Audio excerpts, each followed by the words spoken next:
अस्सलाम वालेकुम, बिस्मिल्लाहिर्रहमानिर्रहीम। कैसे हैं आप? उम्मीद करते हैं कि आप सब खैरियत से होंगे। आज हम आपके लिए लेके आए हैं कड़ी पकोड़ा। तो चले हम रेसिपी को स्टार्ट करते हैं। सबसे पहले हम एक खूबसूरत सी देगची लेंगे और इसमें हम ऑयल डालेंगे ताकि ऑयल थोड़ा सा गर्म हो जाए। फिर हम इसमें प्याज डालेंगे ताकि प्याज हमारी गोल्डन हो जाए। प्याज को हम धीमी आंच पर गोल्डन करेंगे। माशाल्लाह देखें इसका कलर। प्याज गोल्डन हो गई है। अब हम इसमें अदरक और लहसुन का पेस्ट डालेंगे। अदरक लहसुन का पेस्ट मैंने कुछ ज़्यादा मिकदार में ही यूज़ किया है। 2 टेबलस्पून अदरक का पेस्ट है, 2 टेबलस्पून लहसुन का पेस्ट है। कड़ी में ज़रा मैं ज़्यादा ही डालती हूँ। इसको अच्छी तरह हमने फ्राई कर लेना है। अदरक लहसुन के पेस्ट फ्राई हो गया है। अब हम इसमें 2 से 3 अदद टमाटर डालेंगे। टमाटर मैंने बारीक कटिंग कर लिए थे। अब मैं इसमें 1 टेबलस्पून सब्ज़ मिर्च बारीक कटी हुई डालूंगी और फ्राई करेंगे। अब हम इसमें स्पाइसेस डालेंगे। नमक, सुरख मिर्च, हल्दी, हाफ़ टेबल स्पून नमक, हाफ़ टेबल स्पून सुरख मिर्च और 1 टीस्पून हल्दी मैंने डाली है। अब हम इसमें सूखा धनिया और ज़ीरा कुटा हुआ डालेंगे। मसाले में तमाम स्पाइसेस डल गए हैं। अब हम इसको अच्छी तरह भून लेंगे और दूसरी तरफ हम बेसन वाला मटेरियल बनाएंगे। एक खूबसूरत से बाउल में मैंने लस्सी ली है। इसमें मैं 1 कप बेसन का इस्तेमाल करूँगी।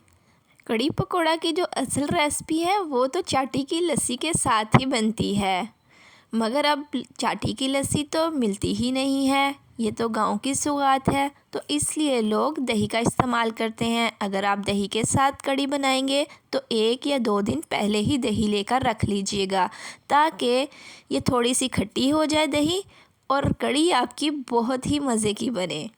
तो मेरे पास लस्सी मौजूद थी चाटी की, इसलिए मैं इसका इस्तेमाल कर रही हूँ। अच्छी तरह मैंने बेसन को मिक्स कर लिया है। अब मैं मसाले में ऐड करूँगी और इसको हम धीमी आंच पर पकाएंगे। कसूरी मेथी का इस्तेमाल लाजमी कीजिएगा, इसकी बहुत अच्छी खुशबू आती है कड़ी में। सूखी हुई कसूरी मेथी मैंने डाल दी है। अब हम इसको धीमी आंच पर पकाएंगे। ये देखें माशाल्लाह। कड़ी को हम अच्छी तरह पकने के लिए छोड़ देंगे। तब तक हम पकोड़ों का मटेरियल रेडी कर लेंगे। आधा किलो मैंने बेसन लिया है।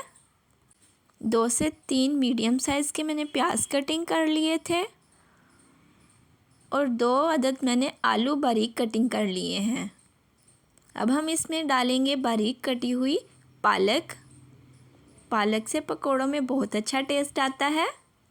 बेसन मैंने ज़्यादा मिकदार में लिया है ताकि ज़्यादा पकोड़े बने। कुछ पकोड़ों का इस्तेमाल हम कड़ी में करेंगे, कुछ पकोड़ों को हम वैसे ही खाएंगे। 2 टीस्पून मैंने नमक डाला है।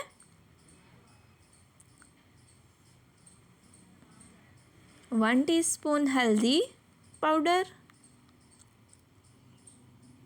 और सुरख मिर्च हम डालेंगे 1 टीस्पून। अब हम इसमें डालेंगे सब्ज़ मिर्च कुटी हुई हाफ़ टेबल स्पून और सूखा धनिया इसमें जाएगा 1 टेबल स्पून भर के कुटा हुआ।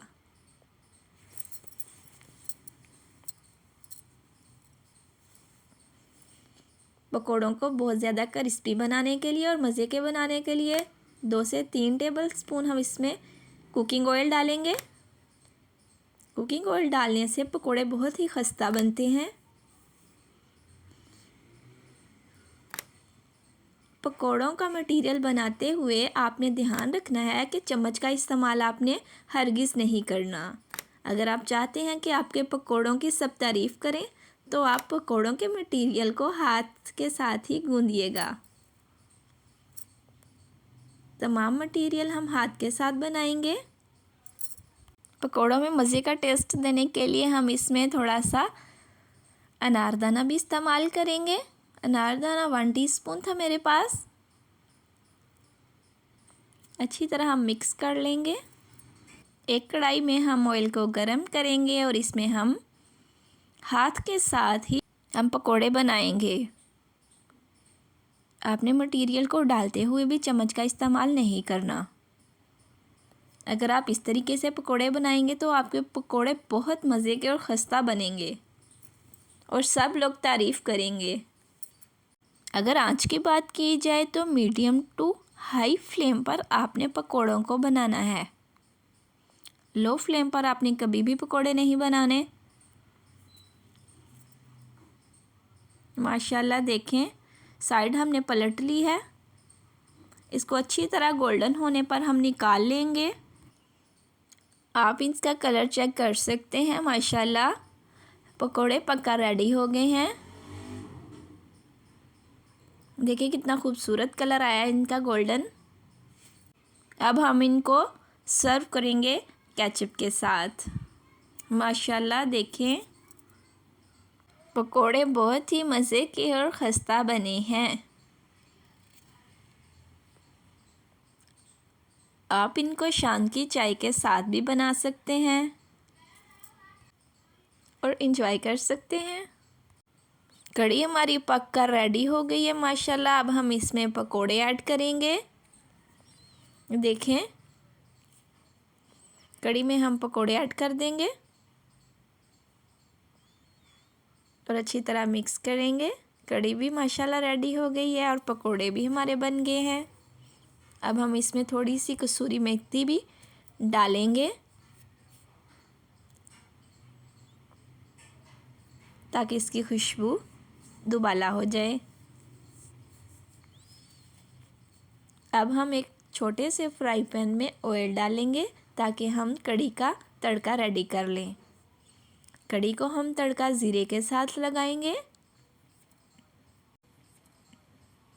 ऑयल में अच्छी तरह हमने ज़ीरे को फ्राई कर लेना है।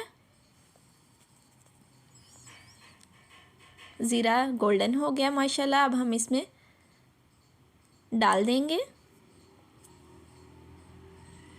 माशाल्लाह माशाल्लाह कढ़ी हमारी बहुत ही मज़े की बनी है। कुछ लोग कढ़ी के साथ बॉयल चावल का इस्तेमाल करते हैं और कुछ लोग रोटी को कढ़ी के साथ खाना पसंद करते हैं। माशाल्लाह आप इसकी लुक चेक कर सकते हैं। इसके साथ ही मुझे दीजिए इजाज़त। अपना और अपने इर्द गिर्द लोगों का बहुत सारा ख्याल रखिएगा। ओके, अल्लाह हाफिज़।